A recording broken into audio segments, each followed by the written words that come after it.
What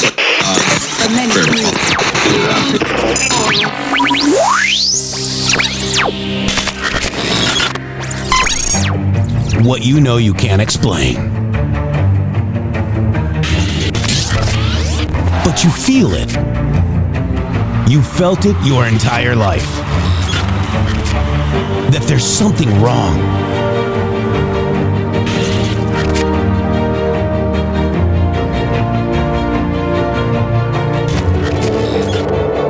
You don't know what it is, but it's there. Like a splinter in your mind, driving you mad. Experience the awakening.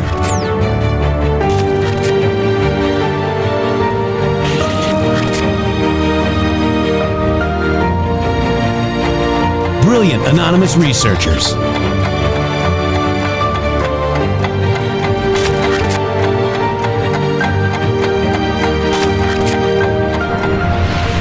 Patriots, join us in the Patriot Army.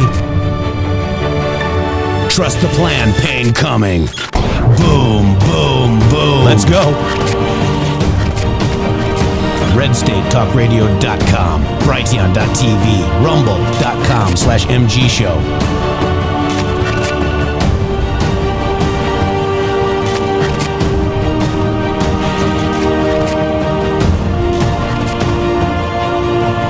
The end won't be for everyone. That choice to know will be yours.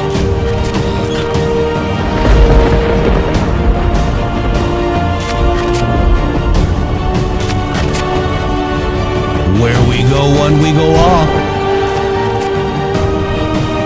Fight, fight, fight, and fight we will. We fight every day right here on the MG Show. Ready? Good morning. It is Monday, October 27th. It's Q's birthday eve, Shady Groove. Welcome to the show.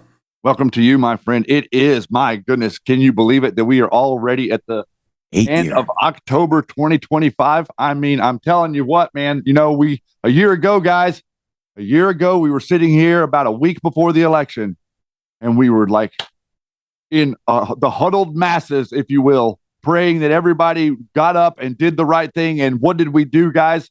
We won every single swing state.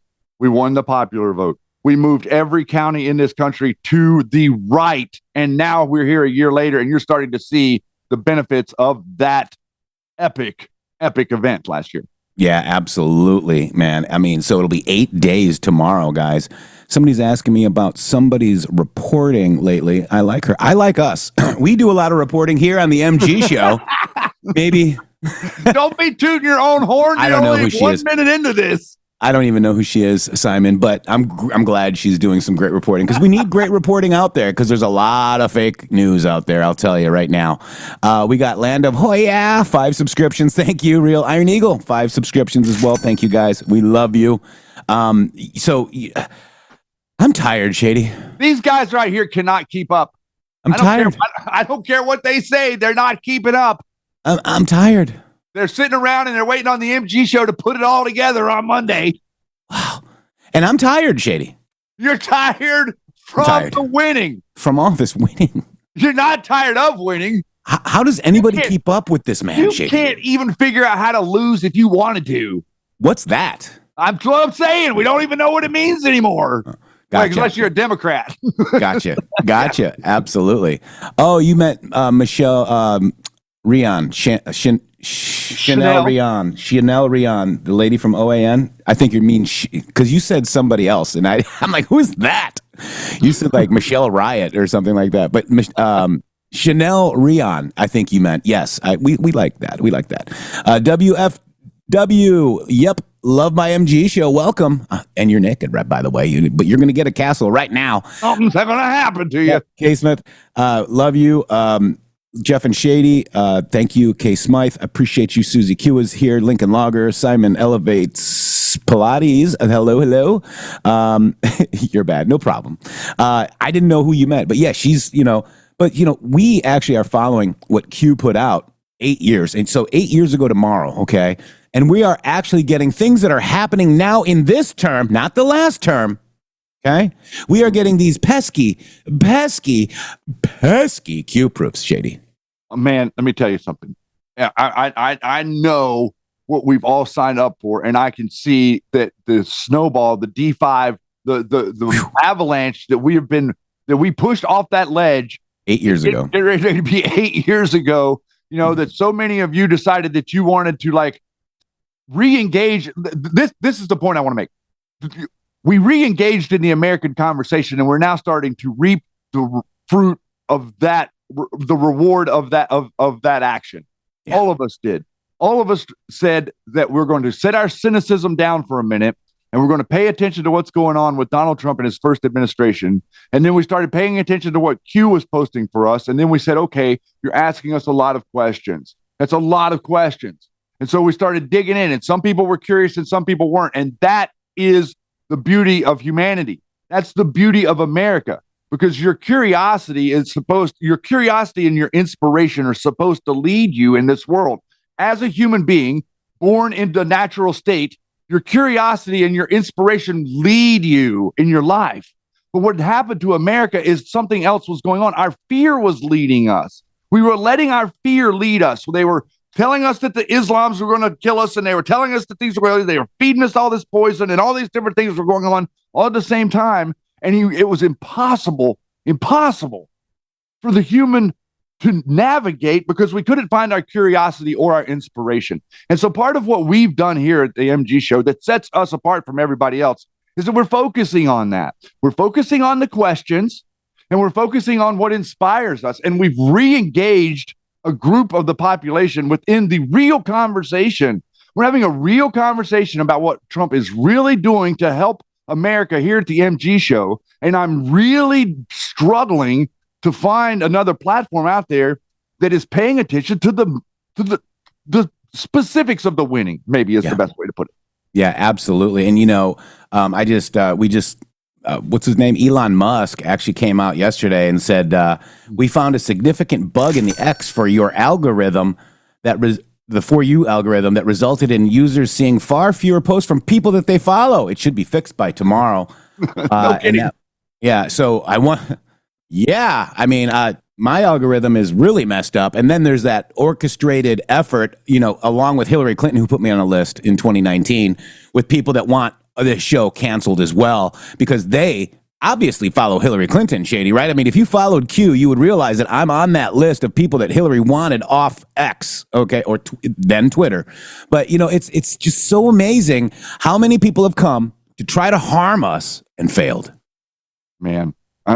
Well, honestly, it's a great question. Honestly, it's a great question, because look at what we've done.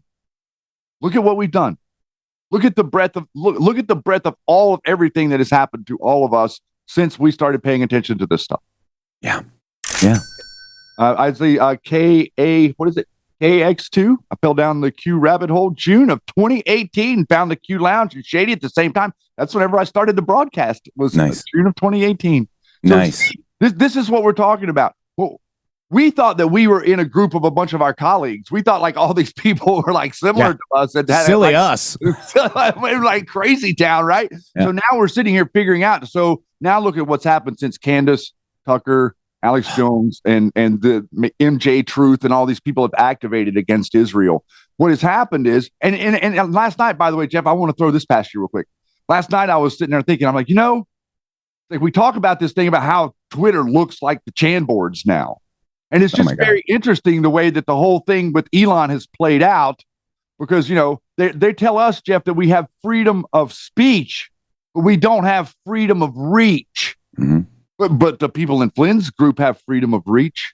The people over there in the MJ Truth, like all those people, they have freedom of reach. The Rambo and friends, they have freedom of reach. Like look at what's being set up in the conversation. All of these narratives are being engineered against you because they don't want you paying attention to the center column. There is a center column in the substructure to the deep state that is the Federal Reserve and the bloodline families' trust. That's at the center of everything globalist has to do with that. Everything that they protect. It's like a little egg in the middle of it. And Trump is whittling away at it every day. And now all these people that are part of the egg are starting to whittle at Trump. Yep. It's whittling at MAGA. Sleepers. That's really happening. They were sleepers. And, look, so, it's crazy because it is so insane that we're still here. And many have tried to come and, take us down, but they don't, but I see a lot of people, falling for it. And, that's hurt our reach as well. But, it's time to understand that this show follows Q. Now, if you were not here Friday for premium, you need to go watch Friday's premium, guys. Okay. That was crazy. Friday's premium showed you exactly what your president and us, the American people, are up against. Okay. With this drug trade, it's not just bombing boats and taking away, the mobs and, these schemes and scams at the mob. It's exactly what Trump is doing, guys. What we read Friday on premium is insane, Shady. Man, that I'm glad you brought that up at the beginning of the show today, because as I was thinking about like how that ended up, like, because we've read through the stuff, but to like read it so specifically and see how the way that it connected, and knowing what we know now, and like seeing the way it was connected, like Trump is literally bombing drug boats in the Caribbean at the same time, and it's talking directly about the regime of Colombia and Maduro. At the same time, we're talking about the CIA control of those countries. And Trump made a mention last week, Jeff. He said that we're going to be moving on land. So I just want you guys to understand what's coming, because everybody gets this weak stomach, right? It's like they see the East Wing getting demolished and they lose their mind. Imagine what's getting ready to happen whenever we send in ground troops to go after these cartels. That's the only way to go get them. And we have, you want to say, the Rand Paul's out there screaming, yelling, oh, permission. You know what permission we have? It's called the Patriot Act. This is getting ready to turn around and bite all of you clowns right in the keister. That's what's getting ready to happen. All of you people that set up all these little networks that thought your drug trade out of China was going to be built solid is currently being dismantled. So we were kind of showing you Friday that Trump is understanding what happened to Kennedy, okay? Mm-hmm. And Onassis and the drug trade and how it happens and who is doing it. I mean, Friday's show was amazing. And then, I don't know, I thought this was kind of interesting when President Trump says, Trump, Kennedy, whoops. I mean, Kennedy Center columns, beautifully painted in luxuriant white enamel color, replacing the fake-looking gold paint that was there for years. But I thought this was amazing because we were talking about this Friday, I'm not sure that's a proof or anything like that, but people have to understand. We went to the Q posts as well, Shady.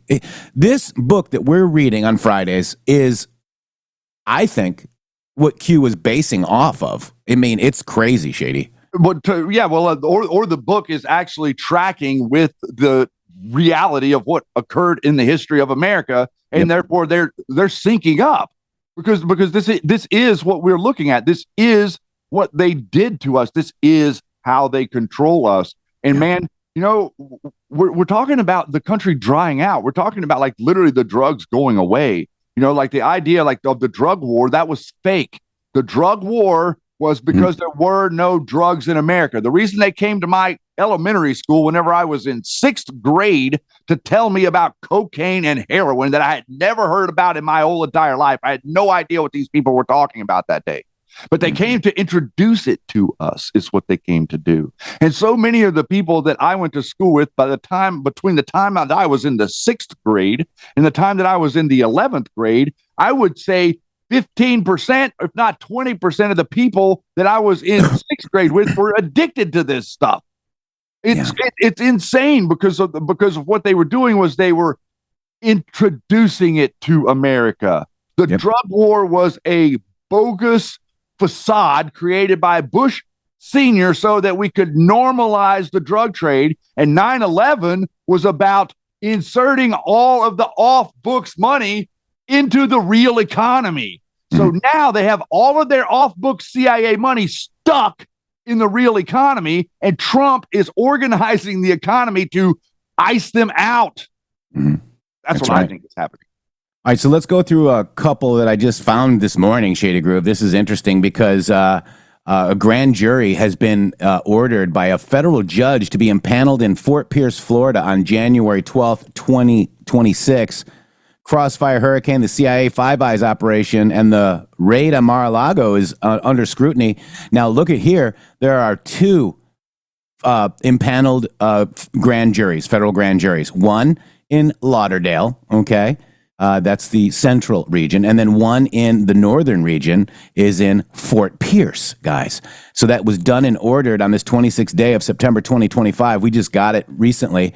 But, I'm sure that Q never mentioned anything about grand juries out of Shady.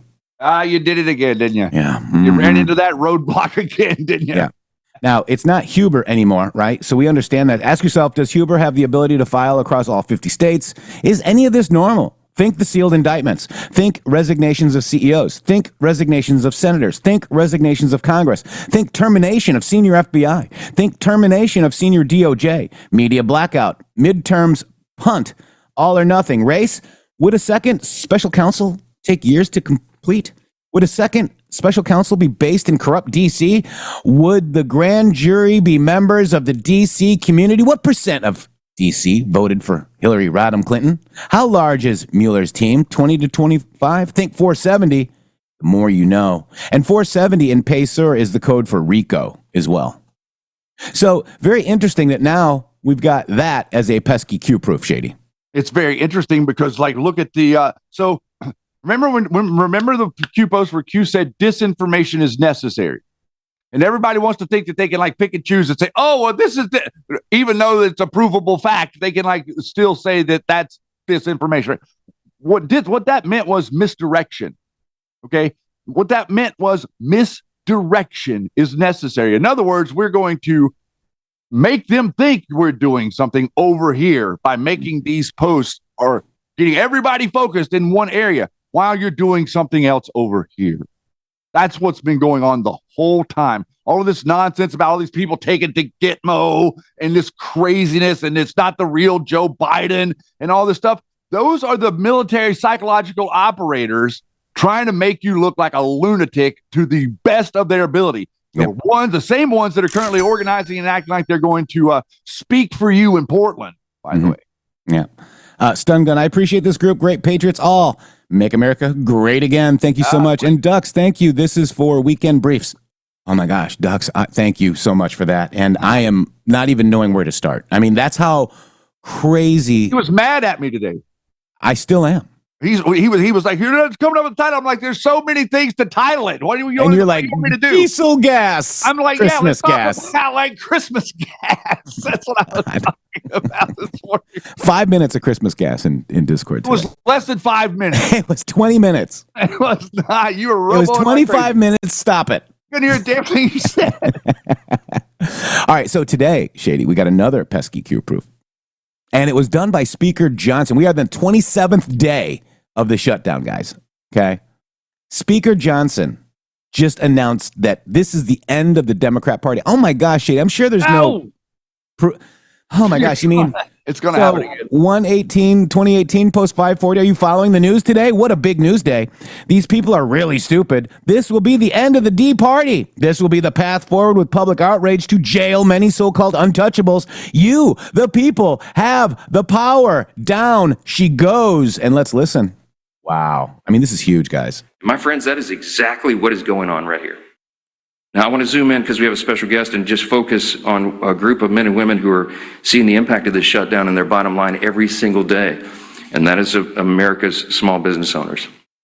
See, small businesses are the largest employers in our country, but unlike Washington Democrats, they don't have the luxury to wait out this shutdown. For many of them, federal contracts have been frozen, SBA loans and support have dried up, and business has dropped off due to uncertainty in the markets. A survey of small business owners across the country found that for the 1 in 5 small business owners who rely on government contracts, this shutdown is forcing them to pull back on their investments. And what are those investments? It's new hires, new jobs, it's supplies and services. They have to pull back on those things so that they can make payroll work so they can keep their employees employed. One business in Raleigh, North Carolina that relies on federal environmental approval said this, quote, "The backlog that is generated by the shutdown will last long beyond today." Another business in Georgia, Ms. Loeffler's home state, specializes in home repairs, added, quote, "When livelihoods are affected in such a manner, home repairs and projects get delayed if not canceled. Our government shutdown is a threat to us all." For American businesses that rely on loans from the SBA, each day means crucial dollars lost, and that affects every American at the end of the day. Small businesses across the country are being forced to go without roughly $170 million in SBA-backed loans each day, and that adds up to $4.5 billion in blocked loans just over the course of this shutdown so far. So while Chuck Schumer says that every day gets better for his party, every day is getting much, much harder for the people who are keeping the lights on around the country. To share more about what small businesses are experiencing firsthand, we are really delighted to join and welcoming this morning the administrator of the U.S. Small Business Administration, Kelly Loeffler. So we've been listening to Speaker Johnson now for, 2.5 weeks. Today is day 27. If it continues until next Tuesday, I think that'll tie the longest shutdown ever. Incidentally, next Tuesday is these big elections. Election day. You just wonder if there's some sort of connection. If Democrats are able to have a big night, they're able to go 3-0 in some of these closely watched races, whether or not they give some sort of momentum. But the focus... momentum. There's no momentum in the Democrat Party. None. It's crazy, Shady. So they're having an issue, man. They're having a communication issue, Jeff. They're really struggling. So they're bringing out some of the Trump's people over the weekend. They brought out Bessent and they brought out what's his name, Rubio and a couple other people. They're bringing them out. They're saying, "Oh well, Jeff, the Republicans have the White House, the Senate, and the House. What are you guys going to do?" They are doing their dead level best to try not to report the reality that it takes 10 Democrat senators to open the government. And they're also not wanting to tell anybody that they've got like 4 of them that are already voting to open the government every single time. So it's not like, they're all standing together and they're all on the same wall. And it's like, stand for the truth. They've already lost 4. So the reality is 43 million people are getting ready to lose their EBT card and they're getting ready to not be able to buy food. And we are going to pick up some more MAGA voters in 2026. That's what's getting ready to happen. That's right. And this is for New Jersey.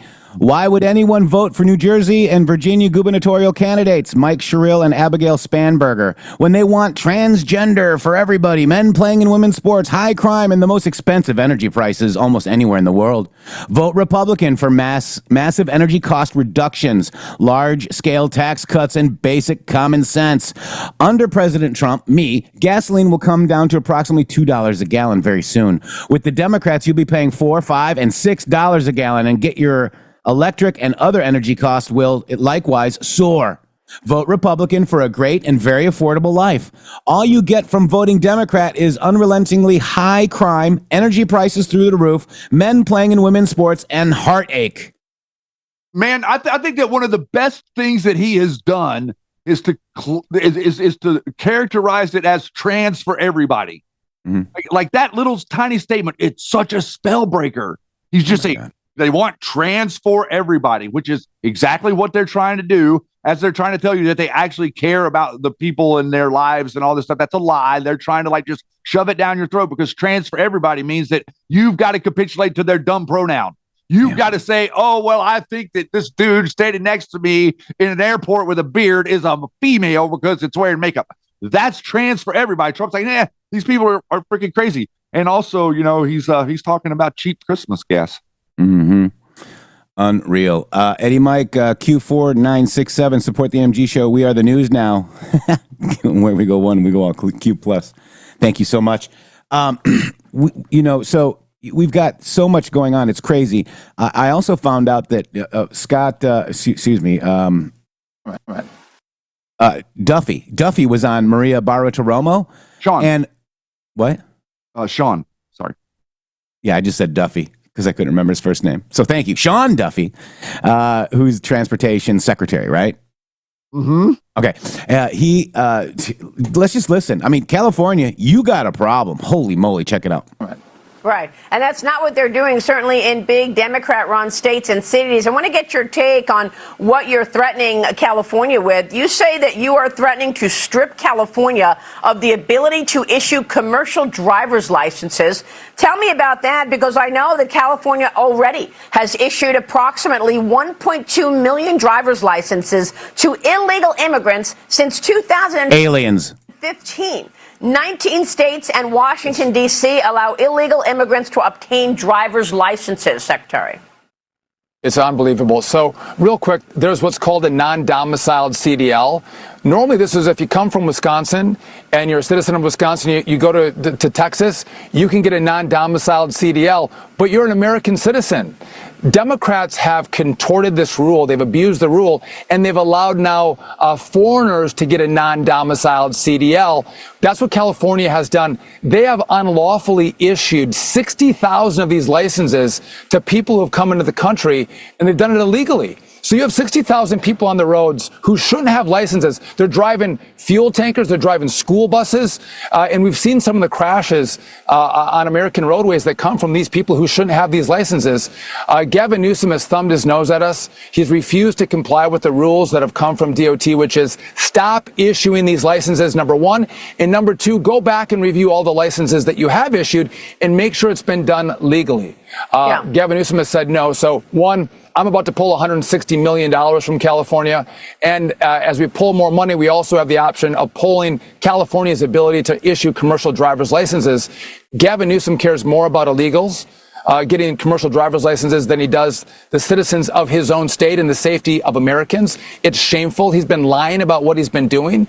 And again, we're gonna fight tooth and nail under President Trump's administration to make sure that we hold states like California accountable. Are they trying to get those illegals to use that license to vote? Yes. Well, that's a great question. And how do you verify someone's ID and someone's legal status? Oftentimes it's done by way of a driver's license. And so that's one of our concerns. That falls outside of DOT. I set the rules of the road, but I need our other partners to continue to investigate. Again, if you're an illegal, you should have some, you shouldn't have a license, but if we have states that do give those licenses, there should be some kind of identifier that shows that you're not a legal citizen of this country, which would trigger someone to say, then you can't vote. And again, I think this is the corruption that happens inside of Democrat states that allow illegals to vote, and they celebrate it, and it's got to stop. And by the way, we have 3 years under this administration. Wow. Now, so we've got illegal aliens and, Newsom, right, who is a bloodline. And then you've got this Mandami guy in New York. Remember these, watch New York and watch New York City and watch California? These are Q proofs, guys. You're watching New York City and California go total communist, Shady. I got to go. What? Listen, so I get so frustrated because nobody talks about what the hell is going on. These stupid news reporters to vote. You go vote like once every 4 years, once every couple of years. You're talking about a million people that are on the road that can't speak English.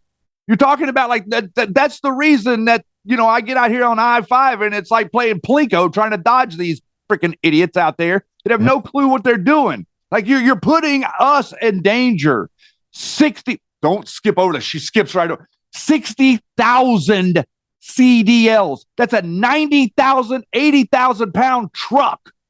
80,000 pounds. That's 40 ton coming down the road, barreling at you. These videos where the traffic is stopped ahead and this son of a bitch doesn't even see anything, destroys all three cars. But imagine yourself in your nice little Tesla in between a tractor trailer and another one coming at 80 mile an hour and one of them sitting still. That's called squished. That's called no more life for you. That's called American be gone. This is unbelievable, guys, because okay, go vote. All right. Like they've got like 10 million illegal immigrants in California. The 1 million that are out there voting aren't a big deal. Like there needs to be checkpoints set up at the I saw over the weekend, Jeff, there was one of the states had a checkpoint set up, and the lady in there handed the driver a kid's book and asked him to read her the first page. The driver couldn't read it, and she was able to somehow disqualify him and pull him off the road. So if getting these people off the road is that easy, we got checkpoints headed out of California in every single state, or going every direction out here. There needs to be people from the federal government set up to check every truck rolling out of that state. And it's happening in California, Oregon, Washington State, Minnesota, New York, and Arizona. Yeah. We are getting on the interstate is like playing Russian roulette right now. Duh. By the way, I did the math, Jeff. 3.8 million CDLs issued in America. 62,000 is 1.6%. 1.6%. Transgender is 0.44%. Transgender. So we got transgender drivers now? What are you talking about? I'm just trying to say that there's more fake CDLs on the road than there are transgender. Gotcha.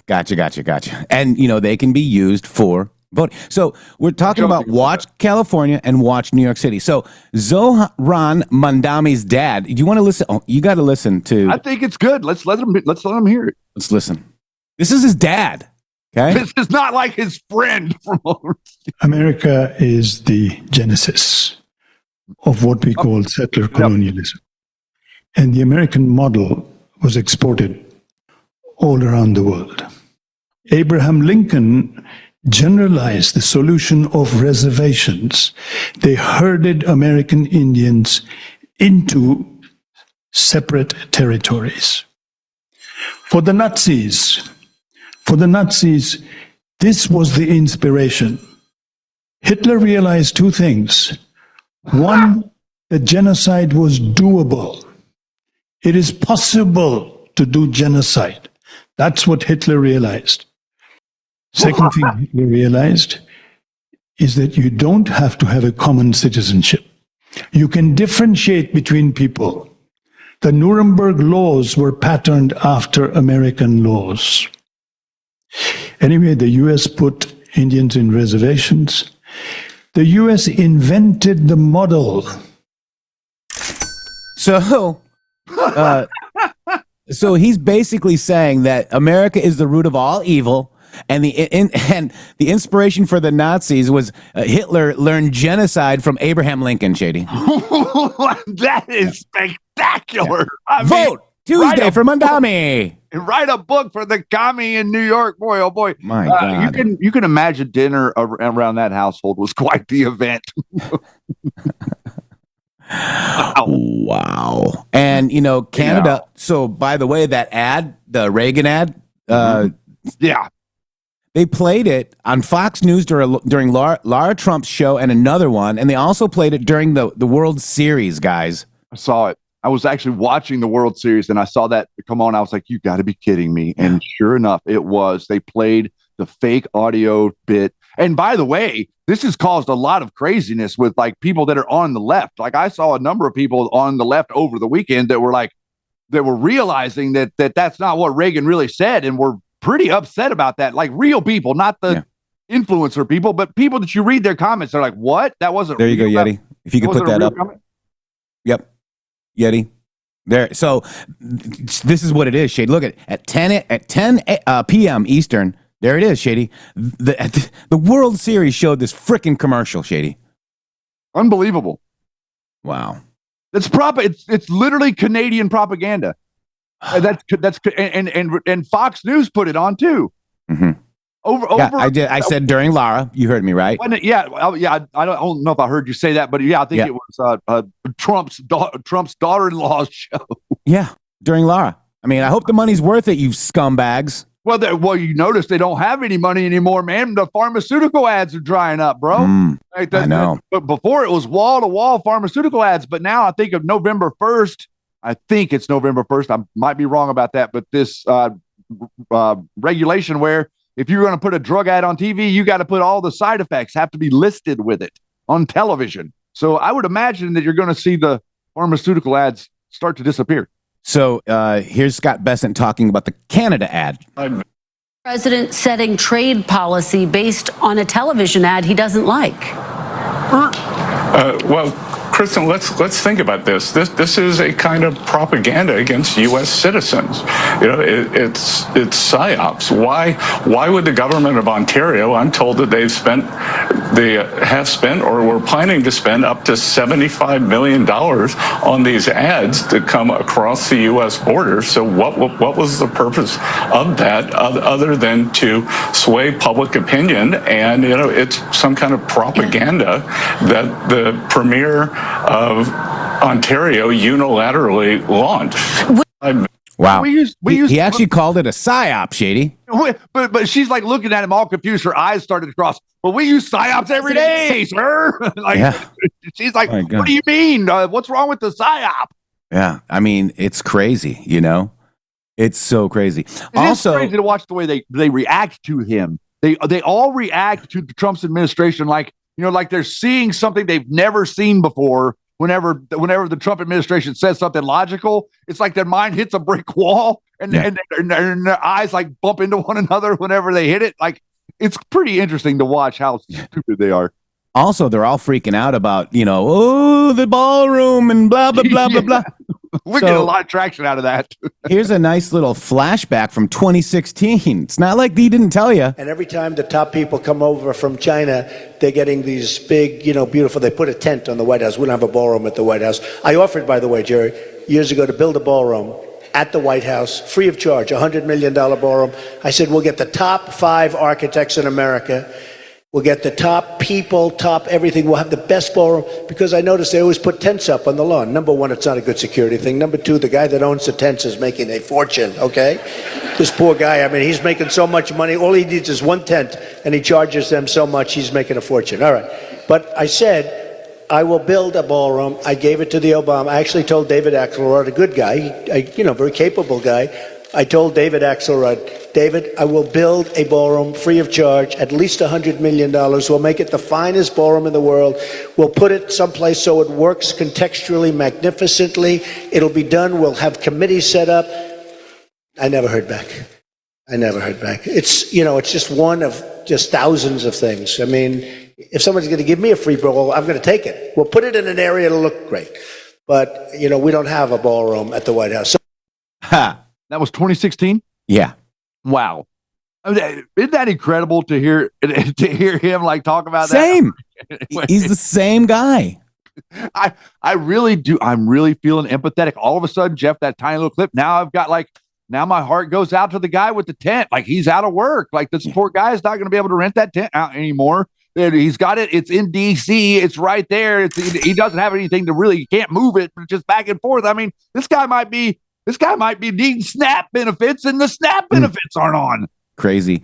Miss M80M, thank you for coming today. You're now joining our live again. You're able to. Good to see you again. Thank you. And a $17 Rumble rant for Peter Navarro Q&A commentary, including the gong chimes last Friday. LOL. Thank you so much. Thank you. Yeah. That was Yeti's edition. Yeah. Every time the top people. Oh, that. Okay, I forgot. Yeah, remember Yeti was like, and I was talking like this. That's for China. It did happen. That happened. Oh God, it did happen, didn't it? You got to go back and watch Friday's show if you missed it. It was I'll eat your absolutely. ass. Oh, here we go. It's only 10. That didn't go out over the line. I'm sure it did. Yes, it did. If I heard it, they heard it. Oh God. All right, so I need a mute button for that button. I'm just gonna play this, Shady, without any commentary, but I want you guys to see this, and then I'll give you guys the link, and you guys can go comment on it. You ready? You're afraid. I'm afraid. You ready? I'm ready. October, absolutely brutal attack, raping, murdering babies, and taking hostages. Exaggerated, but. I've seen the videos. There's definitely been bad. I've seen the videos. There's definitely been bad. I've seen the videos. There's definitely been bad stuff, but it seems like they're overreacting. If you rape a 3-year-old, I don't. Okay, you sexually abuse a 3-year-old. Yeah. In their own home. Yeah. I mean that it's like so. The disgusting, and I've seen this in. Okay, we are cooked. Yep, we are absolutely cooked, chat. GG. 7th of October. Yeah. So I'm just going to leave it there without any commentary, Shady. That's just great. I'm going to move right past that, sir. Yep. Thank you. All right. So what else do we got going on? So the Democrats are actually admitting that they are mentally and physically exhausted from all of Trump's wins. Shady Groove, we're going to watch this. Check it out. We told you that was going to happen. I'm tired, but not of winning. I'm tired from winning. From all the winning. That's it. Trump said we'd get tired of winning, and it's only been about 10 months, and Democrats are throwing in the towel. If this is making America great again, we need to stop making America great again because I'm exhausted. Morally and physically and mentally exhausted. You're not supposed to tell your opponent you're tired. You think Jordan leaned over to the mailman, Game 6 of the NBA Finals, and said, Carl, I'm exhausted. Come on, Joy. We're in the golden age, baby. Yeah, excited isn't the word. The market should be excited, too. We're seeing interest rates move down and stocks move up. What do we tell you? Don't be a panicking. The stock market has been telling us what to believe ever since Liberation Day. The stock market said this is not going to be the end of the world. Like so many, like almost unanimously, business reporters that tariffs were the end of the world. And here we are, up, what are we up, 36% since then? The Dow just closed at an all-time high. What's exhausting about fatter 401ks, peace deals, and beautiful renovations? All this great stuff going on, and the Democrats shut down the government so not everybody can enjoy it. We know that people are going to suffer if we don't open the government. And we only have just under a week to make sure that this does not happen. And I'm just going to make it as plain as possible. People will go hungry. The so-called party of the working class is okay with the working class going hungry. Not Trump. He's doing everything he possibly can to make sure people get paid. One of his buddies even cut a check for the troops. He called us the other day and he said, I'd like to contribute any shortfall you have because of the Democrat shutdown. I'd like to personally contribute any shortfall you have with the military because I love the military and I love the country. And today he sent us a check for $130 million. That's what I call a patriot. That's something we can all celebrate. I guess billionaires aren't that bad. That's right. We later found out that it was Timothy Mellon. That's right, land of Hoya. Thank you, Timothy Mellon. Right, Bernie? But Democrats are calling Trump the military paymaster. They'd rather soldiers' families go hungry than Trump get credit. And yet, they're still hung up on the ballroom. He thinks that he has the authority to go and destroy, what is essentially a sacred historic site and put up, a palace because he thinks he's a king. A palace? Trump thinks he's a king? Obama thought he was a god. Remember he descended from Mount Olympus and spoke like Caesar surrounded by Greek columns? He told us he had the power to lower the world's oceans. His nickname was the Messiah. The media gave him a halo. But Trump builds a ballroom for the country and Democrats are stunned speechless. Tonight, sources tell ABC News President Trump is aiming to tear down the entire east wing of the White House. It's almost like Democrats have never been anywhere near a construction site. Pocahontas and Hot Dog Amy sound like a bunch of hippies. Hot Dog Amy. No, it is actually a demolition zone. That is what it is. Look at that. Oh, unbelievable. Wow. This is a construction zone. Donald Trump can't hear people asking for help because there's all this chaos machinery. I mean, these are like bulldozers taking down the people's house right in front of our eyes. Yeah, construction's noisy, ladies. It's men at work. He's building you a place to dance in a dress. What a gentleman. Obama hosted state dinners in a tent. Dignitaries from all over the world would come to the White House, and they weren't allowed to go inside the White House. They ate dinner outside on the grass. And you know where they went to the bathroom? In a porta potty. Prime ministers had to use a porta potty. Imagine Merkel in a porta potty. It's disgusting. It also ruined the lawn. You couldn't even use Marine One. The tent was so big. This was long overdue. They're actually suing Trump to stop construction. You know, looking at that picture, guys, I mean, look at that. Those are dignitaries in there, Shady? Yeah, I mean, they are. That's ridiculous. And we did it. What are we, a Mickey Mouse outfit? We did it under Clinton too. Yeah. I mean, like, and that guy right there, Obama, his basketball court cost $376 million. His basketball court. You should see the video footage of like when he was building it and the way the video's like fawning over him. Oh, the sound of construction in the morning. It's so amazing. Like that's the way the media was being. Yeah. It's like that. Yeah, it's men at work. The Dems don't understand men at work because what's the percentage of America on SNAP right now? 43 million. So yeah, that's like what? 16%? 12%, I think. 12. Yeah. Wow. And let's not forget to mention the idea that the East Wing was an afterthought. Okay. Yeah. In the 1940s, it was built. Yeah. Yes, because they needed the bunker. They needed a presidential bunker, so they had to put in a presidential bunker. So under the East Wing is where they were going to build the presidential bunker. So the East Wing effectively was the roof of the presidential bunker. So they didn't put any money or anything into the whole East Wing thing. They just cobbled it together so that they could have a presidential bunker. The roof. But I would like to mention that it's very interesting, the construction, because the construction has exposed the northeast corner of the White House. And so if you understand, like, you know, cornerstones and the ceremony and different stuff like that, that's probably where a time capsule would exist if one were planted there whenever the White House is built. Long overdue. They're actually suing Trump to stop construction. The only thing that Trump broke is Betty Ford's heart. The East Wing was home to America's first ladies. Betty Ford, that's her at her desk. She once famously said, if the West Wing is the mind of the nation, then the East Wing is the heart. It has been ripped out. Trump's not like demolishing the first lady's office and making them work remotely. It's an upgrade. And the president has decided what he's naming the ballroom. Are you ready? The Donald J. Trump Ballroom. No! Of course. So. What did you think? He was going to name the ballroom after the auto pen? You know who else loves... And apparently that was confirmed by Donald Trump that's fake news. Oh, wow. That's cool. But, you know, I'm fine with that, by the way. I am too. Donald J. Trump Ballroom. Rachel Maddow's boss. Yeah, Comcast, MSNBC's parent company, donated millions to build the ballroom. Uh-oh. How embarrassing for MSNBC. I mean, MS Now. They should be called MS Never because they're never right. The president says he's already received $350 million in donations. Wow. That's more than the cost. With the money left over, he could build Miller his own VIP room. And the Democrats who complain aren't getting an invite.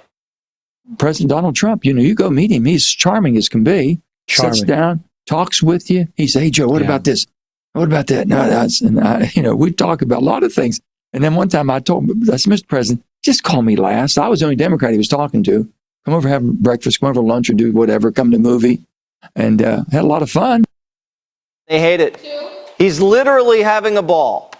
Republican presidents aren't supposed to enjoy their presidencies. They're supposed to be under siege and hounded out of town like scoundrels and constantly having to flip-flop and apologize and fire staff. Not Trump. He's making peace, building big, beautiful things, and tossing sombreros on their heads. Republican presidents aren't supposed to celebrate beauty and architecture. That's Democrats' turf. And Trump's being serenaded by Andrea Bocelli while he designs historic monuments. They're jealous. Let's face it, Democrats will never be able to tear it down. The next Democrat president, what are they going to do? They're going to treat it like their city, spray paint it, let a bunch of homeless junkies in. New rule. No one's invited to the ballroom if you called us Nazis. Stephen Miller is a white supremacist. I mean, he is. And even though he's Jewish, he's like a Nazi Jew. Well, look, I can't speak to what Stephen Miller's motivations are. I've met him. I've talked to him. I've interviewed him. How tall is he? Yeah, we're dying to know. Oh, God, I can't remember that. Short? Miller's a short Nazi Jew? Really? He's 5'10". What about the guy running for Senate with Nazi tattoos? Graham Plattner. The so-called nipple Nazi didn't just cover up his Nazi tattoo with a little wolf. He said blacks don't tip, called cops bastards, rural America racist and stupid, called himself a communist, and now we find out he called the military gay. The Democrats will probably say he meant like, gay isn't happy. Another Democrat running, Jay Jones, fantasized about shooting Republican kids. JB doesn't care. He just cut the guy a check. He's apologized about that. People make mistakes. They do. So he shouldn't drop out. It's one thing if someone's doing it repeatedly, right? If you're making comments repeatedly that are, like that no doubt that was an offensive thing to write. You've donated $20,000 to Jay Jones' campaign. Making a mistake is like shrinking your wife's sweater in the dryer. Saying you want to kill children is not like, oops. This is who they're backing, so-called nipple Nazis and bloodthirsty fanatics. What's next? They're going to nominate Antifa? I think a lot of Democrats believe like I do, but they've gone so far to the left, they can't retreat. And if they don't get out of their way, they're going to go down in defeat. Bernie's backing the so-called nipple Nazi and Kami Mandami. Bernie's the new power broker, and the establishment's caving.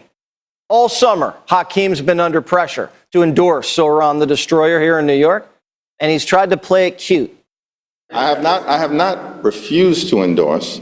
I've refused to articulate my position, and I will momentarily at some point in advance of early voting. What a politician. I haven't refused to endorse. I've refused to articulate my position. And I won't do it now, I'll do it later. No wonder no one takes this guy seriously. Burn Dog must not have liked that answer because an hour later, Hakeem announced he was throwing his weight behind Kami Mandami. What changed? Bernie's been talking up a third party. Do you think the current Democratic Party is worth saving? I think the idea, what is in a name? You can have a great Democratic Party, you can have a terrible Democratic Party, you can have a great this or that. I think the idea, your question is, should we today abandon the Democratic Party, start building a third party?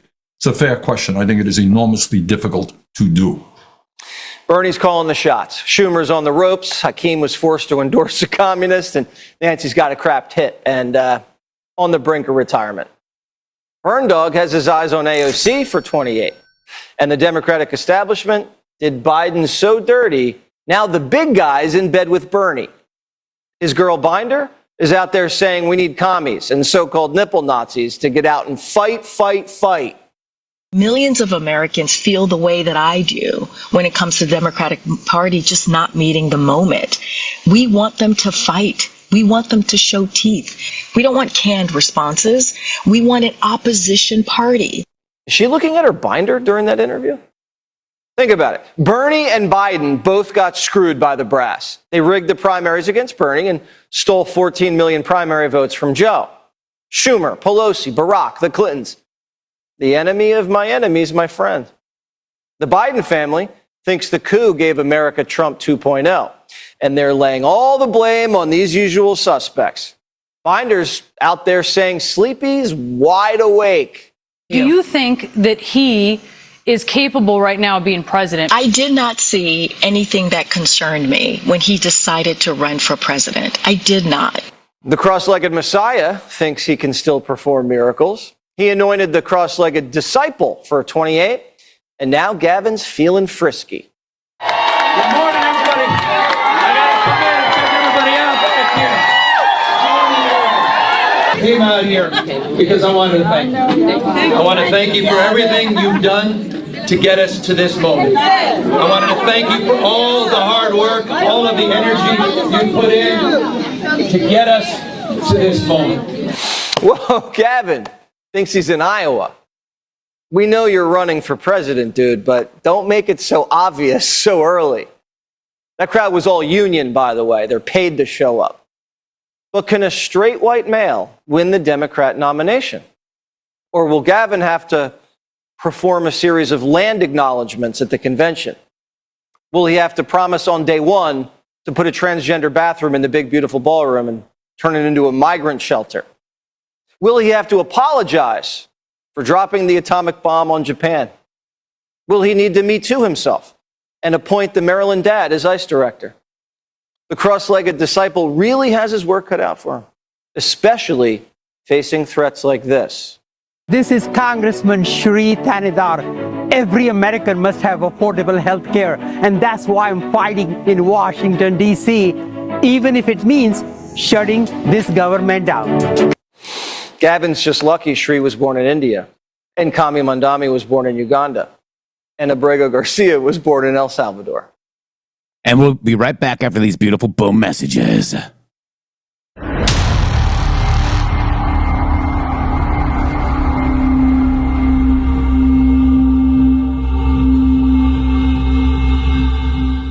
Hello to all of you beautiful patriots out there. First of all, let me just thank you all for supporting this show. We wouldn't be here without you. But I have a huge announcement regarding donations. It has come to our attention that using the Rumble app is taking an additional 30% of your donation to the show. Let me explain. According to our TOS, Rumble takes 20% of all donations made through the web browser. And that's a 20%. It's a good deal if you consider other platforms like YouTube and such. There is a hidden cost that we just found out. For example, we received the generous $500 donation from Spill Tea, and thank you so much for that, from the Rumble app on Apple.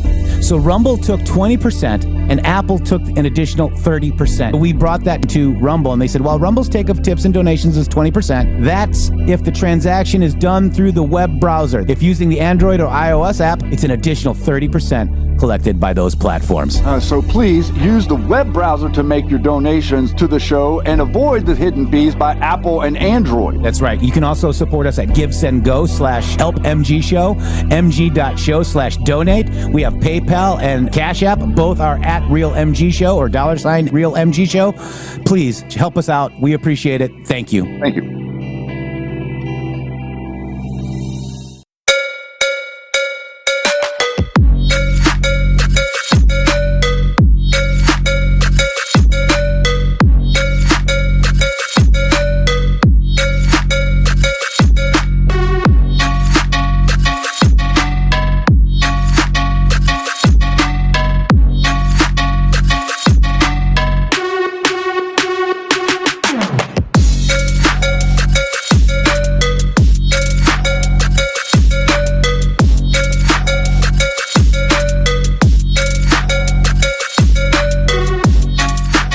I'm excited to announce that we're having our biggest 3-in-1 sale ever with a limited edition product, a back in stock special, and a closeout deal you won't find anywhere else. So go to mypillow.com or call the number on your screen. Use your promo code to get our MyPillow bed sheets only $29.88.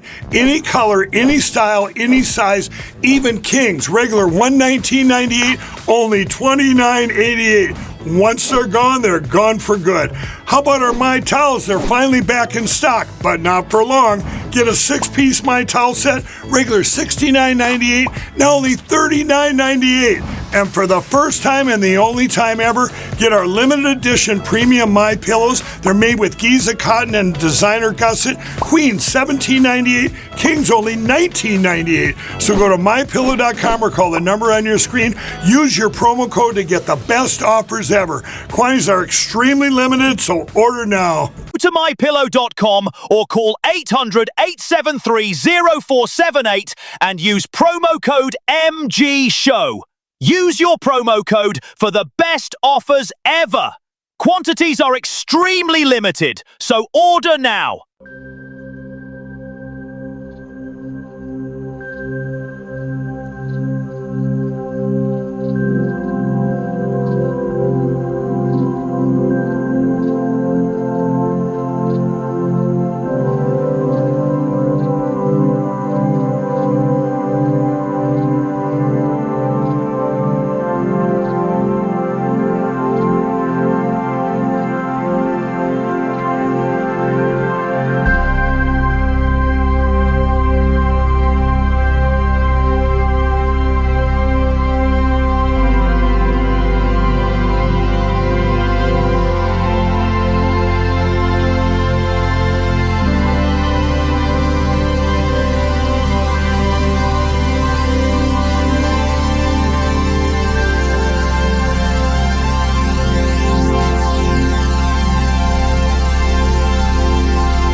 if you want to find out how quickly society can turn against one, and I'm talking seriously here, stand up and tell the truth about just anything that you want to stand up and tell the truth about.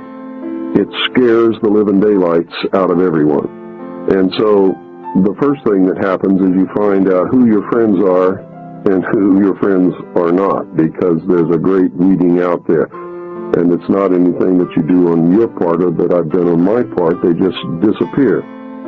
And you find very quickly that people are afraid to be around you because they can see the government being upset about what you're talking about, and they can see repercussions coming, and of course they have happened and will continue to happen. And ultimately, I really believe that there will be some kind of a terminal point where they decide that they're not just not going to put up with this pest anymore, and that's going to be the end of me. We have been literally financially in the ditch. We have found it impossible to get any kind of a normal job with anyone who knows anything about what I do.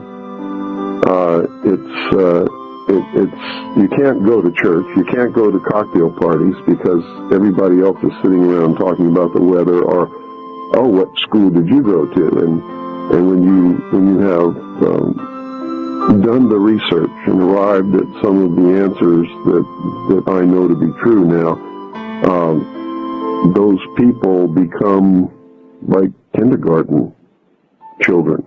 They're not in the real world, and I can't engage in that kind of a conversation. So you really find yourself in another world that has nothing to do with all of the rest of the people who are running around engaged in their activities that they think are so important to them. And to them, they really are.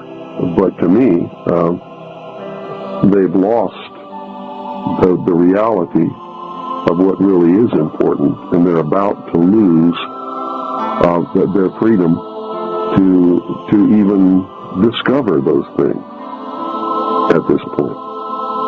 I'll ask you a last question, and that is,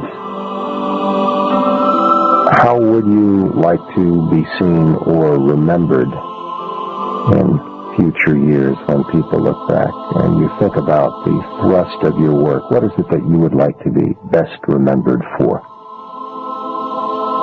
I think I would like to be remembered like Paul Revere was remembered. At a time when it was needed and nobody else would do it, I got on my horse and rode through the night and said, the British are coming. That's all. I'm not looking for any fame or any fortune. You certainly don't get rich doing what I'm doing. And infamous is probably the real word that describes what happens to you as far as public recognition in a world where political correctness is the theme of the day. You just don't do what I'm doing. So if anybody wants to remember me, I would certainly be pleased if they just remembered I did what was the responsible and the right thing to do at a time when nobody else had the guts to do it. Yeah. The truth. Tick, tick, boom. It's bad enough. Bringing the noise. We bringing our toys. Welcome back. Shady Groove. And oh man, like listening to the echoes, the sounds of Bill Cooper from so long ago, it's it's really interesting to see that the era of political correctness is dying. I mean, we were talking about that in the first hour, the transgender for everybody, the spell that he's kind of breaking. Transgender for everybody is being politically correct. And the idea that you have to be politically correct to exist in society is the most absurd thing ever introduced into American society to begin with. So we're seeing a moment where Bill Cooper was talking about right there, where we're actually breaking that cycle of political correctness. Yeah. Yeah. It's kind of crazy. For real. And nobody cares. I don't care. This show believes that anybody, if they're 18 and they want to do whatever they want to do, you have the freedom to do so, but I don't want to pay for it as a taxpayer. Period. And I'm not going to, if I think you're a guy, I'm going to say, yes, sir. Real and Eagle, I literally feel like this every single day of my life. Thank you so much for that. We also got I love you guys from Susie Q. Thank you so much. And then For True Freedom got a subscription. Thank you so much. So I want to move it over because, President Trump went everywhere. I mean, he met the Qatari guys. He met, in Malaysia and got him on the plane. Cambodia and Malaysia are now at a peace. So that's now what, number 8 or 9? 8 wars solved now. He's close to double digits. If you count the console wars, he's almost there. The console wars with GameStop, guys. That's pretty interesting. Wow. GameStop credits President Trump for saving the console wars for, what is it? One of these Xbox versus PlayStation, I guess. I'm not sure. In a certain game. Yep. Interesting. So I want to go so President Trump was on his way over to Japan. Okay. So he takes questions about Kim Jong-un, TikTok, and tariffs on Air Force One. Are you guys ready? Shady, you ready? Let's see what he's doing. He left us. He's traveling. He's gallivanting around the world in the Orient. It's so crazy.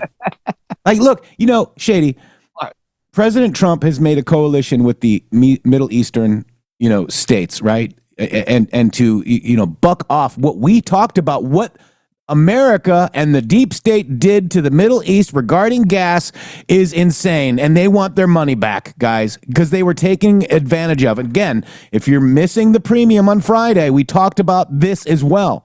So now we've got a pact with these guys. And now we're getting a pact with Asia, Wow, Shady. This is huge news, folks. It's huge news on a number of levels. And one thing I'd like to bring your attention to, the reason that it's such huge news. What is a monopoly?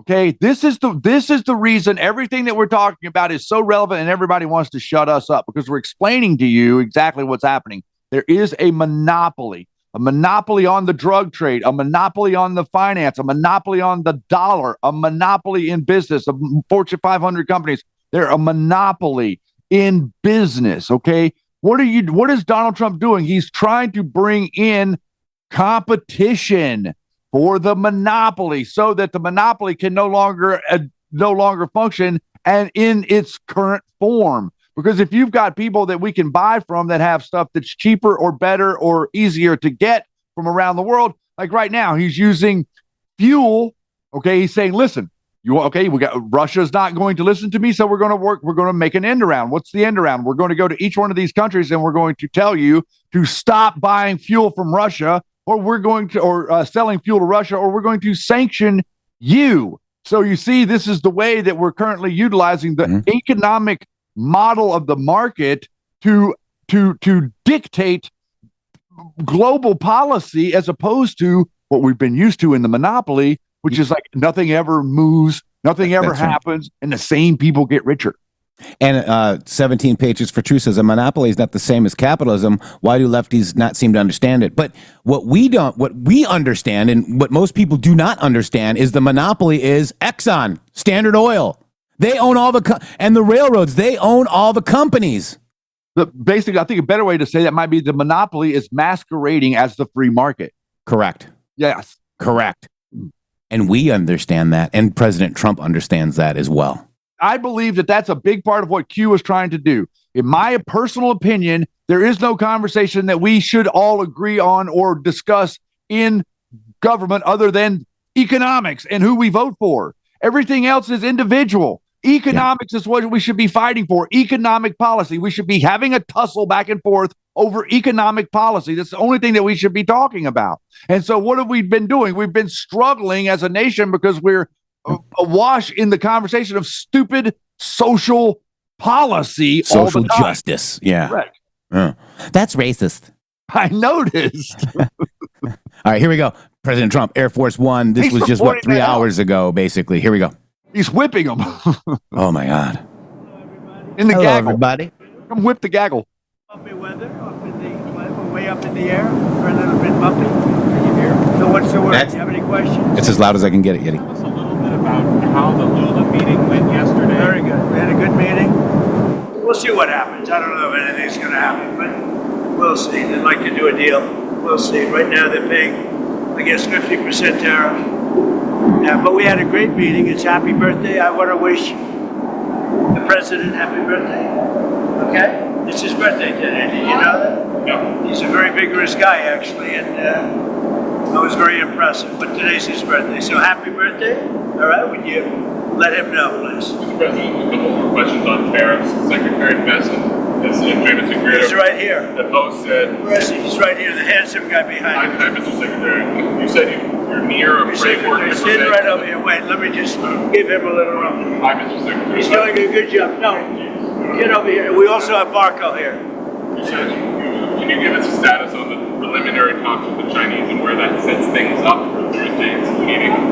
So we had a very good meeting, Jameson and myself, with our counterpart, the Vice Premier, and we have a framework for President Trump, President Xi to decide on, and we discussed a wide range of things from tariffs, trade, fentanyl, substantial purchase of U.S. agricultural products. And rare earths. And rare earths. But nothing has been agreed to yet. How do you feel But about we feel good. I mean, we feel good. I feel better that this guy's got nice broad shoulders. If the plane makes a big turn or something, I'm grabbing his shoulder. Please do. You know what? I want you to stay over here. Marco, where are you? Come on over here.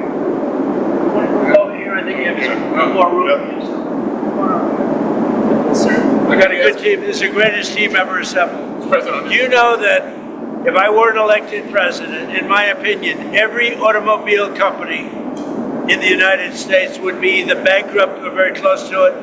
And instead, they're hitting record highs. Their stock is through the roof. You saw Ford and you saw General Motors yesterday go up big. It's all because of tariffs. If it weren't tariffs, it'd be just like it's been for the last 30 years, where we lost about 52% of our automobile manufacturing business. In my opinion, whether it be now or very shortly, if it weren't for what I've done as president, every automobile company in America would be bankrupt. Instead, they're doing phenomenal business. That's all because of tariffs. All right. On the flight yesterday, you sent out your Truth Social about the Canada tariffs. Can you walk through when you expect those to take effect? And can I ask why? No, we're gonna let them know.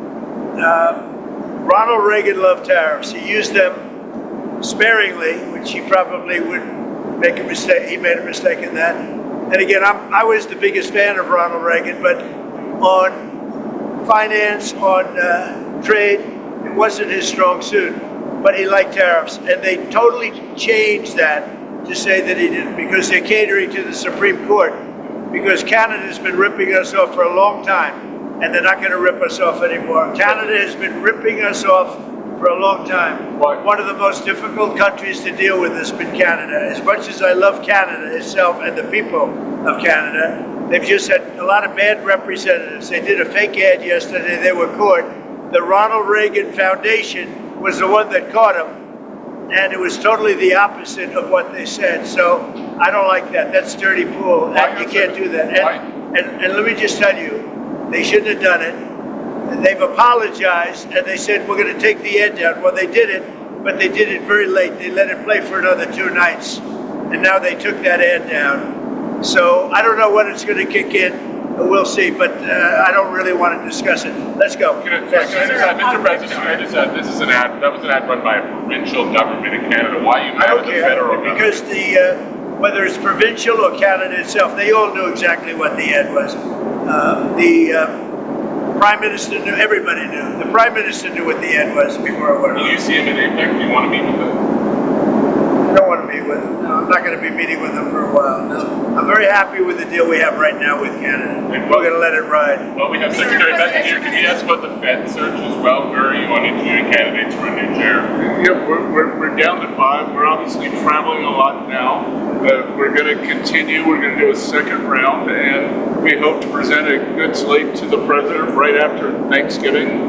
It'll ultimately be his choice. I think he's got some very strong I'm thinking about ideas. him for a fact. What do you think? Thinking about Secretary Besson. I'm thinking about Marco. Thinking about Jameson.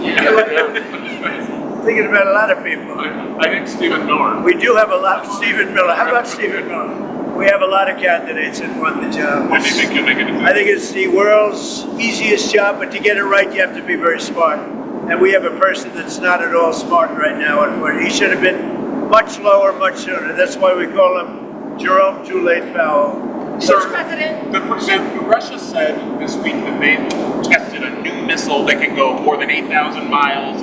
Is that saber rattling for you? What is that? They know we have a nuclear submarine, the greatest in the world, right off their shore. So, I mean, it doesn't have to go 8,000 miles. And they're not playing games with us. We're not playing games with them either. We test missiles all the time, but, you know, we do have a submarine, a nuclear submarine. We don't need to go 8,000 miles. And I don't think it's an appropriate thing for Putin to be saying either, by the way. He ought to get the war ended. A war that should have taken 1 week is now in its soon 4th year.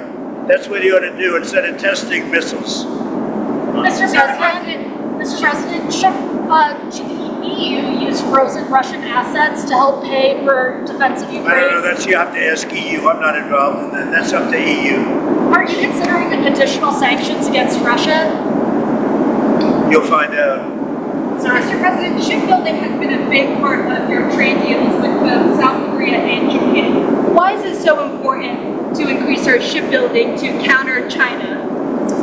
Well, pretty obvious answer to that, because we want more ships. We're going to be back in the shipbuilding industry. We have a lot of companies coming into our country now. They're going to start building.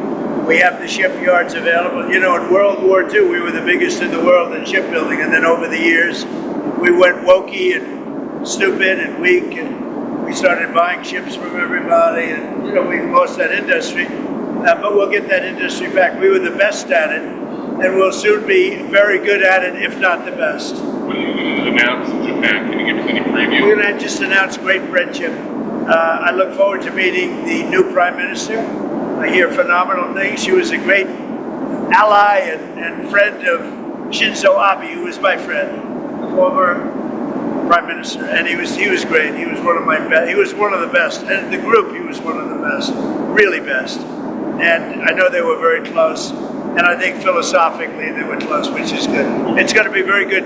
That really helps Japan and the United States. I think she's going to be great. Which CEOs are going to come to your dinner tomorrow? Can you say what companies? I'd rather not say. You'll see tomorrow. Are you planning to sign a final deal on TikTok on Thursday when you meet? We might.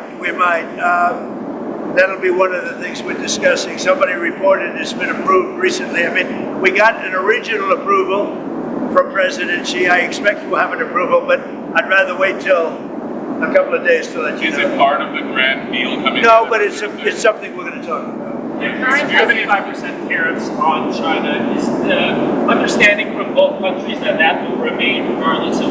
No, I don't want to tell you what the understanding is, because what we understood yesterday or 2 days ago or even today is not going to be necessarily what it's going to be in 2 days. We're going to have a great talk. I have a lot of respect for President Xi. I like him a lot. He likes me a lot, I believe, and respects me, and I think he respects our country a lot. And I think we're going to have a successful transaction for both countries. Have you been briefed on the incident on the Nimitz, both a fighter jet and a helicopter? I've heard about it. Yeah. You know what happened there? What's that? They're going to let me know pretty soon. I think they should be able to find out. It could be bad fuel. I mean, it's possible it's bad fuel. Very unusual that would happen. But you don't think there was foul play or anything? No, I don't think so. No, they think it might be bad fuel. We're going to find out. Nothing to hide. We'll find out. Sir, has there been a snag in terms of the South Korea trade talks? Is that how is that? No, I don't think so, Scott. Is it? No, there are just a lot of details to work out. It's a very complicated deal, and I think we're very close. Do you expect to finalize that on Wednesday, or will it maybe not quite be done? I think not quite, but I think the overall framework is done. We're just getting crossing the T's, dotting the I's. That's what Ambassador Greer's team does, and nobody's better at it than they are. Mr. President, you want to say something? Sure. So with the Korea deal, there are a few parts to this. There's some national security related issues, which are really not my wheelhouse, and we have some pure trade issues where they've had some non-tariff barriers to us for a long time. and we've resolved a lot of those, so that's great. And then there's another piece which is really about investment going forward. The Koreans have a great plan to invest in U.S. shipbuilding, even more than they've already done it. And so they're talking right now, frankly, about how to implement Korean investment in the United States in the best way to make sure that we're... And especially toward shipbuilding. We're very much involved in getting the shipbuilding going again, which really we should have never lost. Years ago, they lost that. Many decades ago. We were number one. We'll be either number one or right up around them. China's making a lot of ships. I take my hat off to them. Now, they wouldn't if we had that situation where we charged essentially a fee, but we're not looking to hurt their shipbuilding industry. Mr. President, are you concerned that the Koreans asked for any visa guarantees after that immigration raid? No, but you know how I feel. I was very much opposed. Look, when they come in and they're making very complex machinery, equipment, things, they're going to have to bring some people in, at least at the initial phase. In that case, it was batteries. Batteries are very complex, and they're actually very dangerous to make. You can't just pick people off an unemployment line and say, we just, opened up a $2 billion battery factory. So we've got an understanding. And this is with the world. By the way, this is not just with South. This is, when they come into our country, we have a lot of factories being built by foreign interests. When they come in, some of these factories make very, very complex, very highly sophisticated equipment. They've got to bring people in with them for a period of time. They'll teach our people how to do it, but even for a fairly long period of time, they're going to need expertise to be successful. And we're going to let people know, I'm letting them know right now, that when they come into our country, we can expect to see them bring in with them some very talented people that have been doing it for many years. They'll teach our people how to do it. Our people will be just as good as they are within a period of time, and it'll be a phase out. But we want them to bring in experts, and that's the way it is. Mr. President, what visa would they come under? And how long? We're going to have that set. We're doing a whole new plan for that. But what you can't expect, let's say they come in, for instance, we have a massive number of chip companies, in particular one, the biggest by far, the biggest in the world, coming in. You can't expect them to make unbelievably complex chips and computers and other things and pick people off the unemployment line that haven't worked in 5 years. But we're going to, so I want them to come in with talented people, and they're going to, it'll be a phase out, a slow phase out. Did I hear you right that you said you were opposed to the way that raid in Georgia was handled? I was opposed to getting them out. And in fact, before they got out, they were pretty well set. But before they got out, I said they could say they went, they left, and they're going to be coming back. Right. Did you see the results from the Argentina election? It looks like they were. Wow, what a great question that is. I love that question because that was a big win. In Argentina, I want to congratulate the victor, and he was a big victor, and he had a lot of help from us. He had a lot of help. I gave him an endorsement, very strong endorsement, and it was really unexpected to have a victory of that. Some people thought it would be hard to win, and not only did he win by a lot. So Argentina, that was a great thing, and I give Scott and I give James and everybody, Marco, a lot of credit for that because, we are sticking with a lot of the countries in South America. We're focused very much on South America, and we're getting a real strong handle on South America in a lot of ways, including the fact that we don't want their drugs. We don't want drugs coming into our country, and you're seeing that.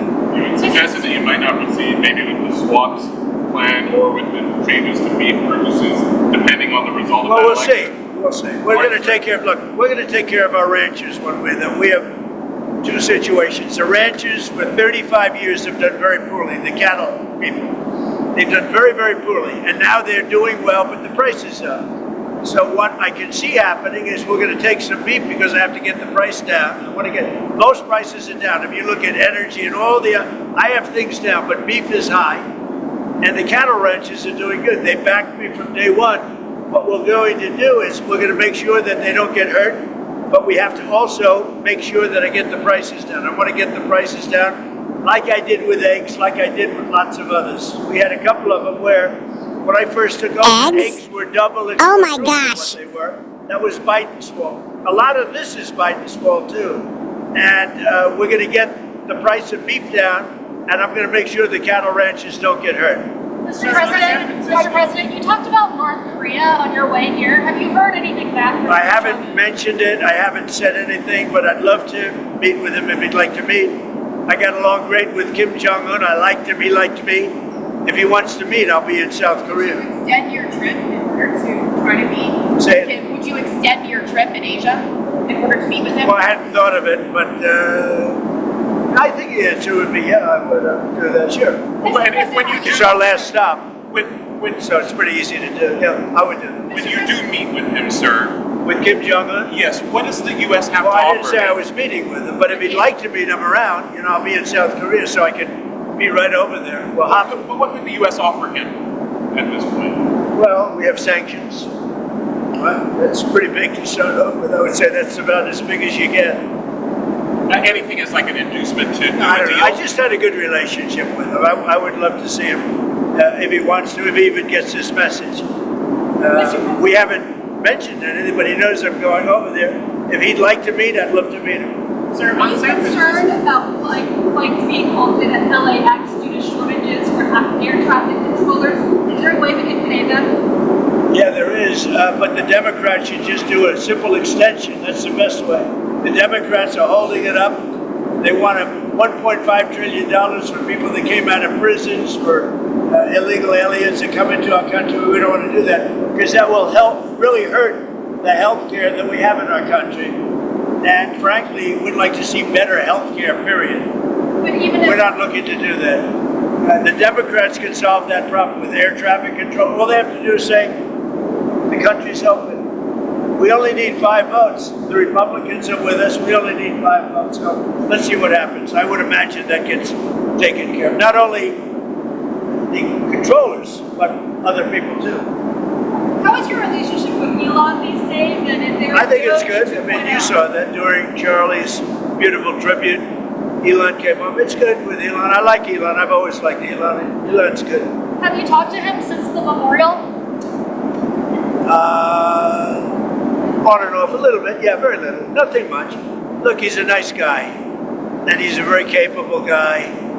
I've always liked him. He had a bad spell. He had a bad period. He had a bad moment. It was a stupid moment in his life. Very stupid. I'm sure he'd tell you that. But I like Elon. And I suspect I'll always like him. Sir, what are your thoughts on the continued protests outside immigration centers in Chicago? Well, when people come into our country illegally, especially in terms of speed, the very bad ones, murderers, because we've had murderers came in through the Biden administration. We have very tight borders now, but we had open borders. Incredibly, we had open borders. What were they thinking? But we have murders. Over 11,000 murderers came in. Many of them murdered more than one person. We want those people out. We want people that were in prisons. We want them to go back to their prison, not our prison. We want them out, and we'll get them out. Get them all out. Do you think deportation? It was really a terrible mistake that was made. When you think of it, so much of our time is spent on that subject, and it's a big subject because it's probably 20 or 25 million people, the real number. And of the 25 million people, it's, millions of people should not be here. Now, all of them shouldn't be here if they came in illegally, but we have to get the criminals out.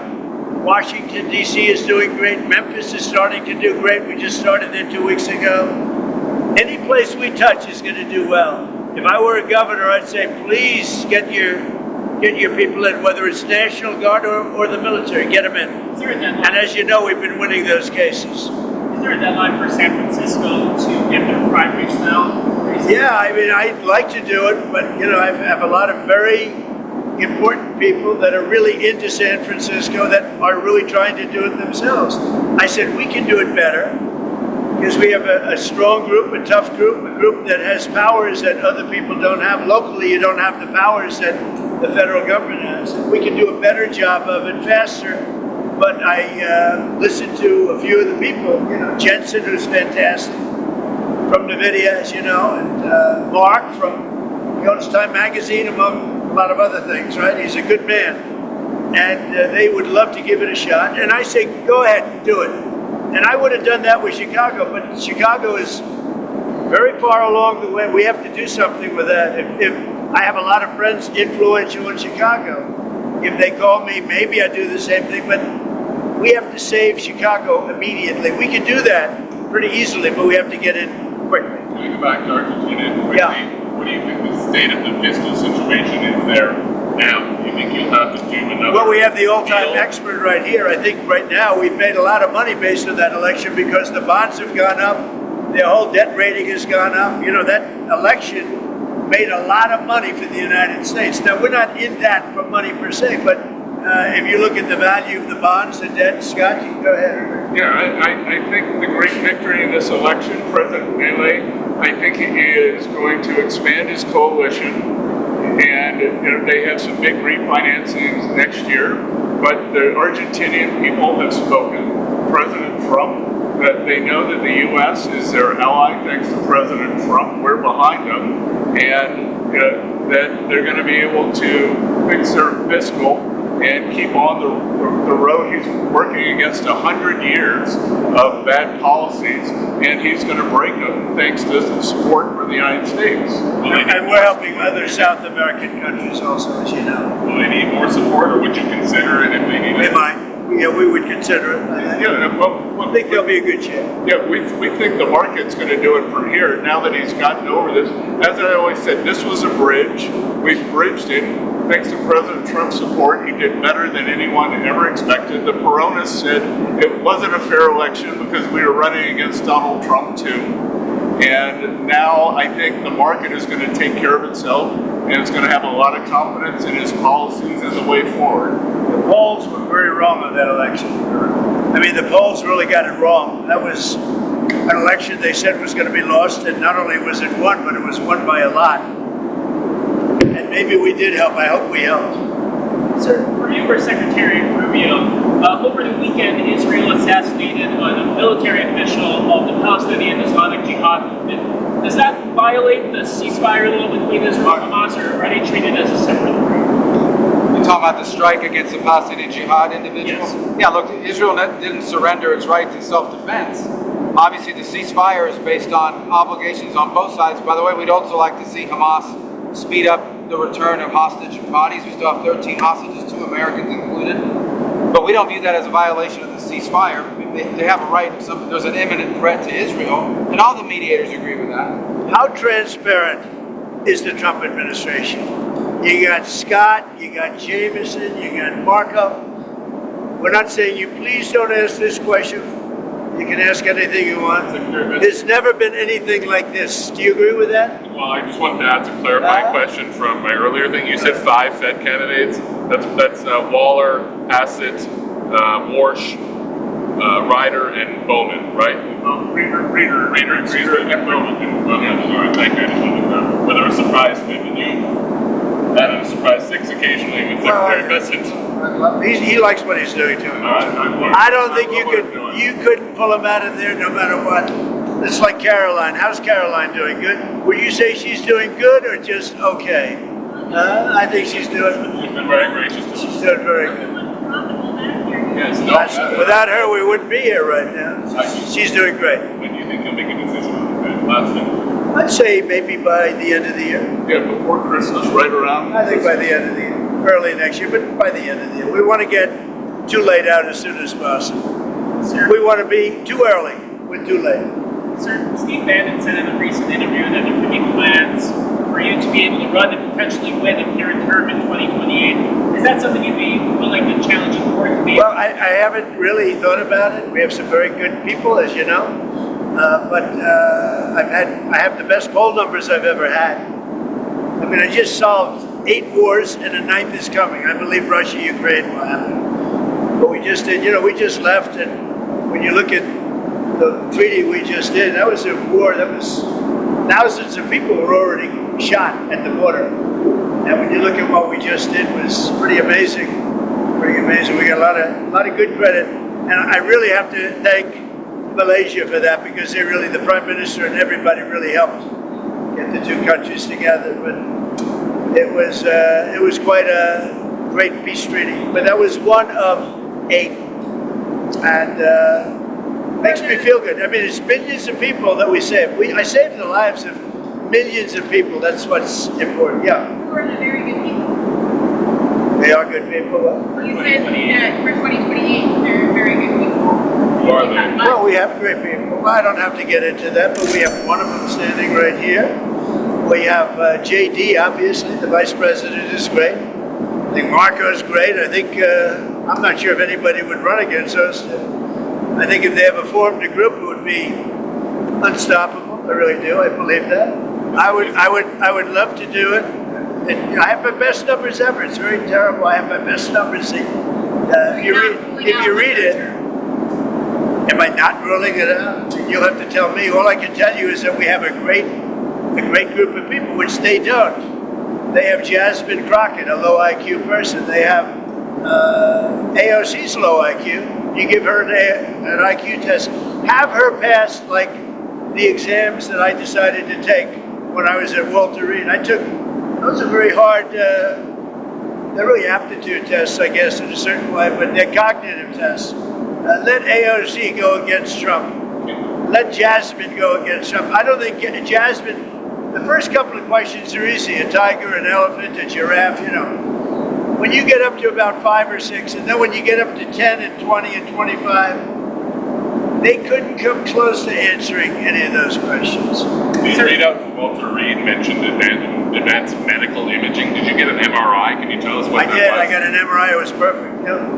I mean, I gave you the full results. We had an MRI, and in the machine, you know, the whole thing, and it was perfect. Yeah. Can you say what in particular? You could ask the doctors. In fact, we have doctors traveling with us, but I think they gave you a very conclusive. Nobody has ever given you reports like I gave you. And if I didn't think it was going to be good, either I would let you know negatively, I wouldn't run, I'd do something. But the doctor said some of the best reports for the age, some of the best reports they've ever seen. One theory on how you might try to serve a third term is that you could run as the vice president. Yeah, I'd be allowed to do that. Is it the White House or the White House counsel to your legal position? No, you'd be allowed to do that, but I wouldn't. I wouldn't do it. I think it's too cute. Yeah, I would rule that out because it's too cute. I think the people wouldn't like that. It's too cute.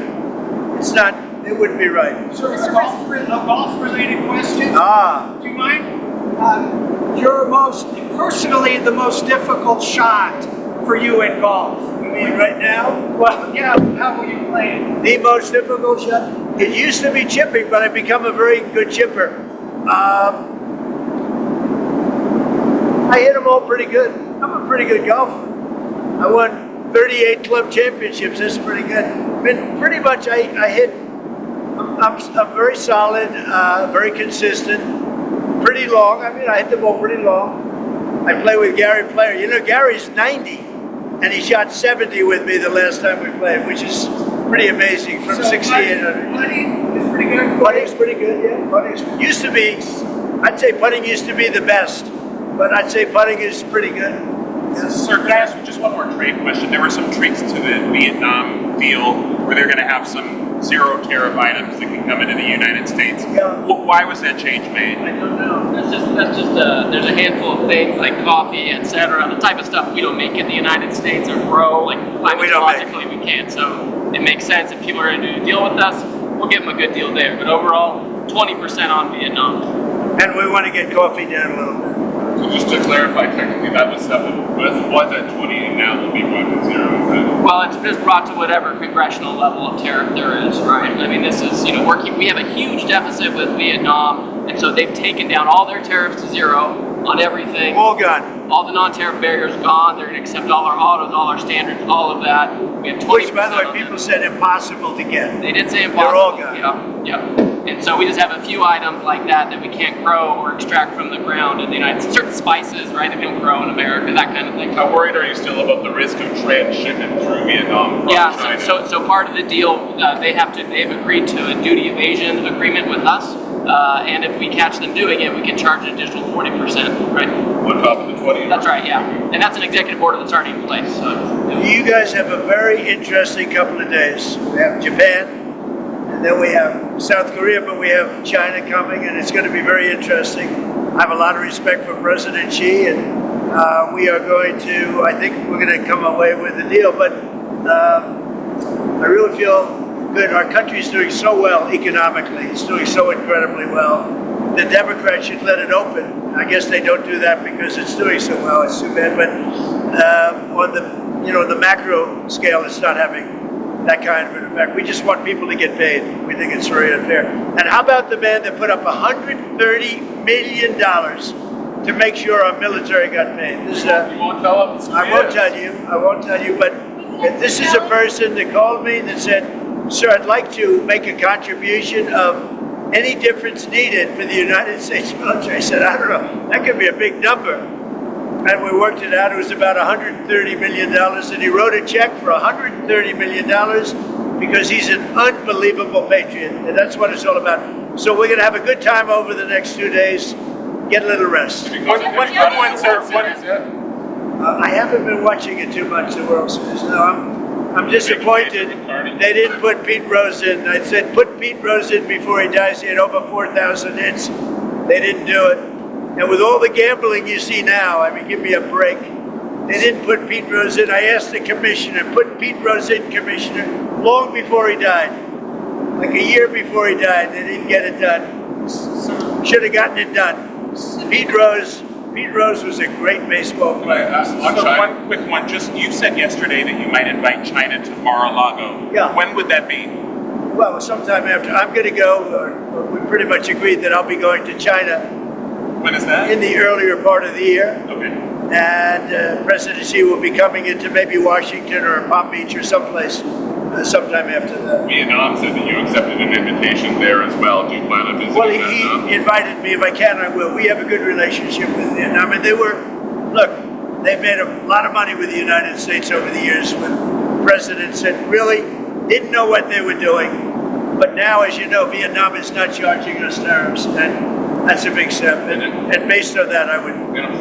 That's a big move. So Friday, Ambassador Greer launched a 301 on whether China reneged on its Phase 1 deal. Is that part of these talks? Would you pause that? How connected is that to the Thursday talks and the talks you It may be a part of the talk, but it may be a part of just the negotiation. That was a separate deal from before, and there's a lot of view in the United States that they didn't keep aspects of that deal. So we're just looking into it.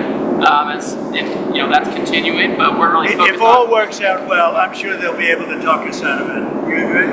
We'll see. I think so. It's up to you, sir. I have a feeling they'll talk us out of it. You all say that you have a great relationship with Xi Jinping. You really get along. Yeah. Could you just elaborate on that? What about your relationship is so great, and what about him? I just like him. We were obviously that was hurt pretty badly by COVID when COVID came in through Wuhan. Everybody knows that. I always said it. I said it right from the beginning. So that had an impact, but an impact for a lot of reasons. Number one, we didn't get to speak as much because we were all busy getting out of that nightmare.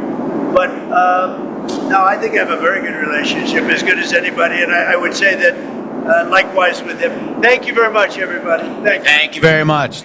That's our president there, right there. Wow, very informative. And, this is the most transparent presidency I've ever seen, Shady. It's not even close.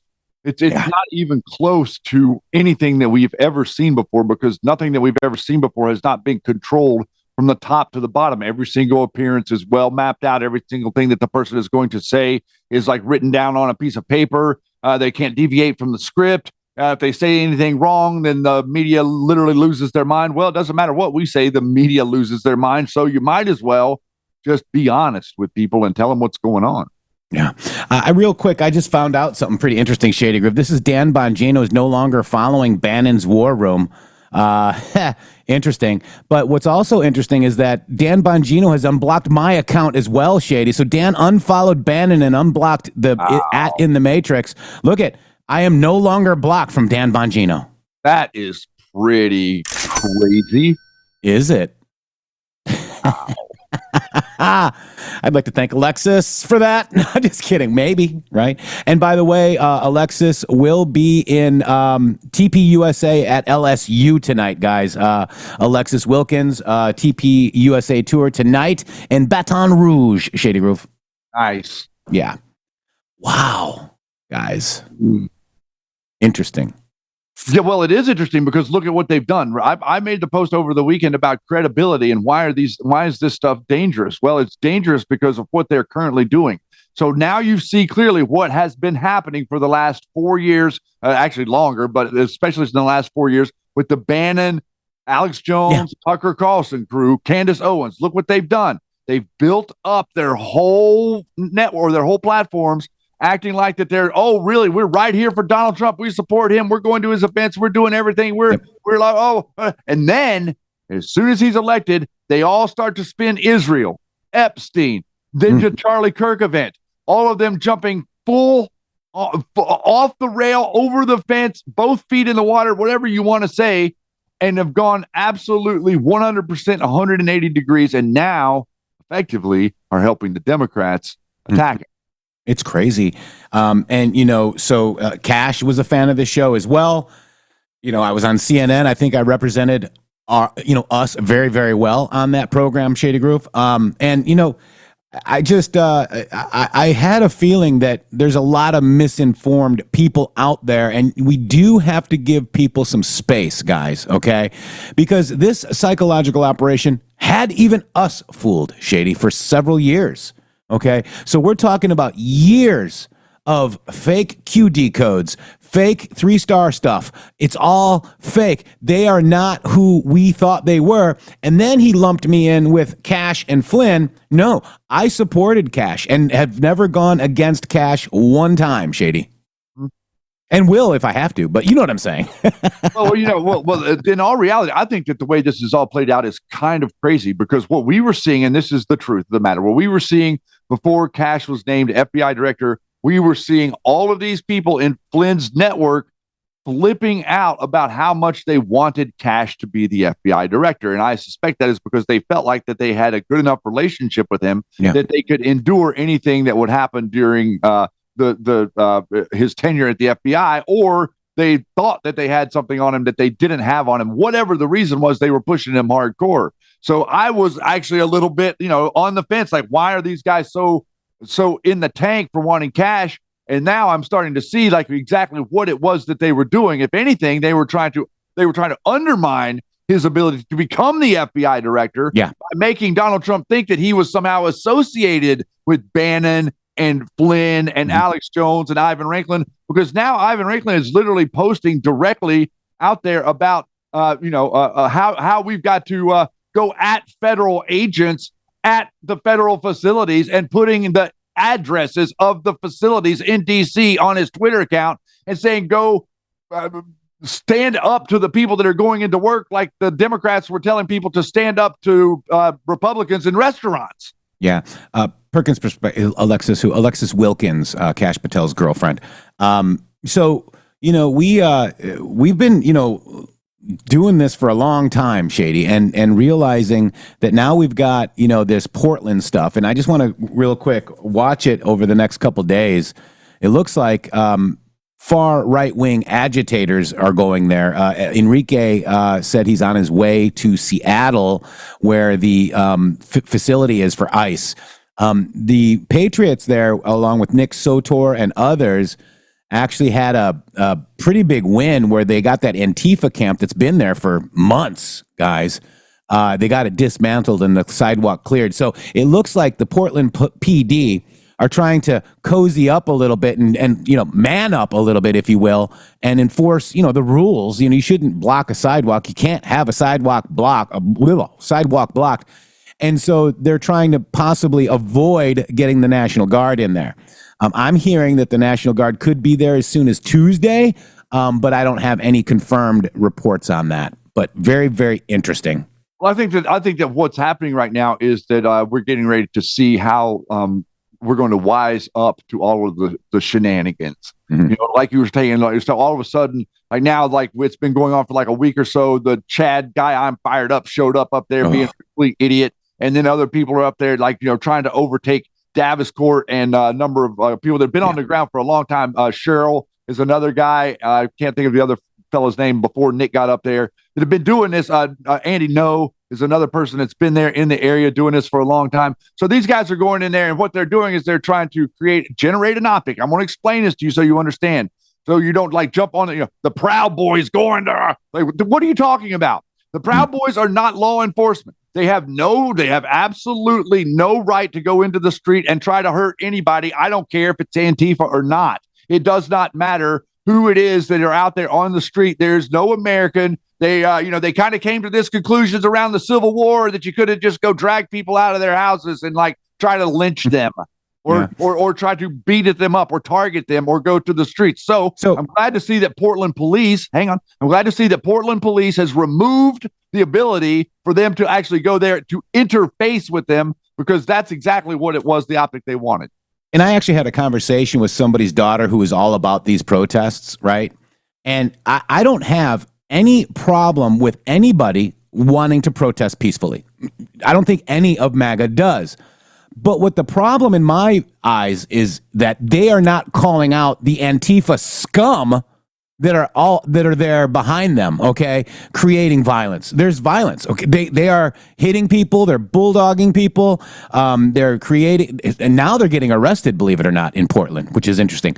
But what's happened is they have people in their peaceful protests, which they are the people that are there peaceful, they're peaceful. But then they have these agitators. MAGA has the same thing. We have peaceful MAGA protesters, and then we have agitators, and they're using January 6th against you and me, even though we know that these agitators were the Proud Boys, the Oath Keepers, possibly, I got to say allegedly, the Flynn brothers, right? Allegedly, Roger Stone, allegedly Proud Boys, allegedly Oath Keepers, allegedly others. They made you look violent, guys, and they're using that to death. And these are what each movement has to do, in my opinion, Shady, is call out the actual agitators and quit ignoring that you have people in black helmets running around, threatening people that don't believe what they believe. Quit pretending like because somebody thinks that like they're on your side that they have the right to be in the street hurting somebody, but somebody that thinks that they're on the other side don't have that right. That's what you need to do. You got to stop it, because it's both sides. And what they're doing, Jeff, is specifically like the Democrats need money right now, bro. They need money bad. They got to get some funding. How are you going to get some funding? Oh, wait, I have an idea. Let's send some right-wing MAGA to Portland so that we can get some video footage of like, oh, help us stop right-wing MAGA violence in Portland by sending us money so that we can politically continue to control the cities of America. And I'd also like to point out there's this lady there in Portland called Pam Tifa. Oh, I remember. What? Go ahead. No, yeah, I know who you're talking about. The lady that used to be MAGA lady or whatever. Yeah, she was in January 6th and refused Trump's pardon. Okay? So do you think, and I'm just going to pose a question, do you think the Proud Boys, Oath Keepers, etc. are working with Antifa? Question mark. I think. Pretty interesting, right? It is. And Steve, I've been watching these for months now. I'm all over. I know exactly who everybody is, and Cam Higbee is who you mentioned as well. You forgot to mention, but the Cam was. So some of these guys are actually, I don't know if it's good or bad. However, they did have a win with the Antifa camp being exercised out of their sidewalk, Shady. Well, the flashpoint turned out to be the flag. So I just want to make sure I point everybody back to the flashpoint. The flashpoint was whenever they burned the American flag, and Nick went into their little spot and he grabbed the flag, right? So he basically did a capture the flag moment. They got caught on camera to see that, okay, now you're seeing what it means to burn a flag and try to incite people to violence. That's the reason. It's not about burning a flag. May have been about free speech 30 years ago. It's not about free speech now. Burning a flag now by Antifa, it means something else. It means burn down the country. Yeah, they want to take it down. They want it. That is the insurrection. They want to replace the federal government, guys, with communists, period. Well, actually, yeah. And once they do that, then everything's going to get chaotic, and the military will get to step in and do everything for them. Yay. That's what we want. All right, guys, that's it. Wow, this is amazing, Shady Groove. We've got another 2 hours in the can. It is, October 27th. Tomorrow is Q's birthday, and that's it for us. Thank you, Yeti. Thank you, Shady. Thank you, all the people here that have... Actually, I missed one here. I think Shaolin too, former Shaolin. Oh, Shaolin, hi. Opened a new account. Love you guys. Thank you for that. And we love you. And thank you for everything. We need your support here on the MG Show. Thank you, Shady. And I would just like to say to everybody out there that you can hear our voices that have been following us along for getting ready to be closing down the 7th season of us talking to you here. Whenever we play Bill Cooper, we're playing Bill Cooper for a very specific reason. And that reason is because we are trying to live in the shadow of Bill Cooper. We're trying to stay inside the boundaries of what it was that was architected for us to understand the way that we got to where we are, which is like you listen to everybody, you read everything, you believe nothing that you can't prove with your own personal research. Like the work that you have done yourself as an individual, not the things that you see that Shady did, or not the things that you see that Matrix did. What we've done here is we've created an army of literal keyboard warriors who understand not only the truth, but they understand why they understand the truth. And a lot of these people out there that are getting confused by Candace and Tucker and Alex Jones and General Flynn, they didn't ever figure out why they learned the truth. That's right. So we're going to get out of here with Alexis Wilkins, who is Kash Patel's girlfriend, and she is not Mossad. These people are so insane, aren't they, Shady? Confirmed. Confirmed, not Mossad. God bless you all. We love you. We'll see you guys tomorrow, which is Tuesday, Q's birthday. Here we go.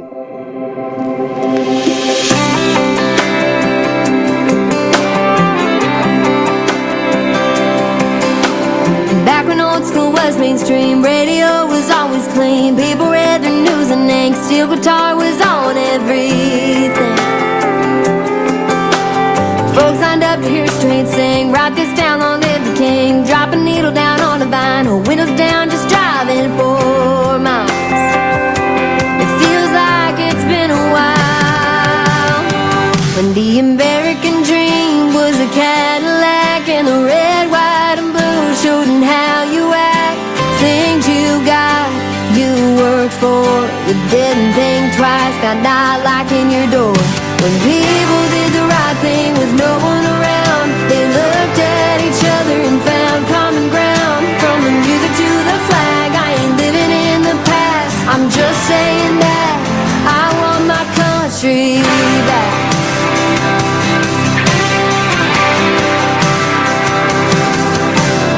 Lord glory down on Main, everybody knows your first name. Friday night lights football game, these days just don't feel the same. Sunday morning spent in church, taking things for what they're worth. Say your prayers, let them know. Send one up for the ones not coming home. The ones not coming home. And the American dream was a Cadillac, and the red, white, and blue showed them how you act. Things you got, you worked for. You didn't think twice, got not locking your door. When people did the right thing with no one around, they looked at each other and found common ground. From the music to the flag, I ain't living in the past. I'm just saying that I want my country back. Yeah, I want my country back.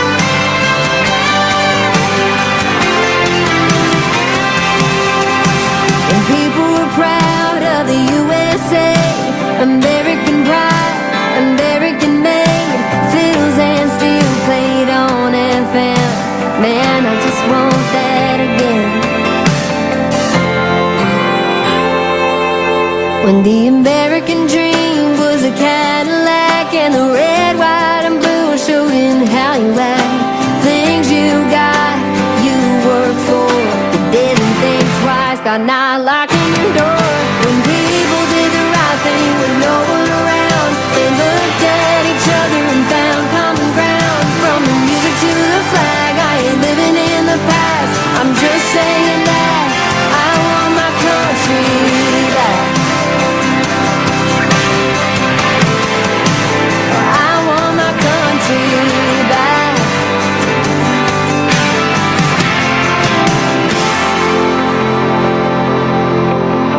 www.mg.show. Boom.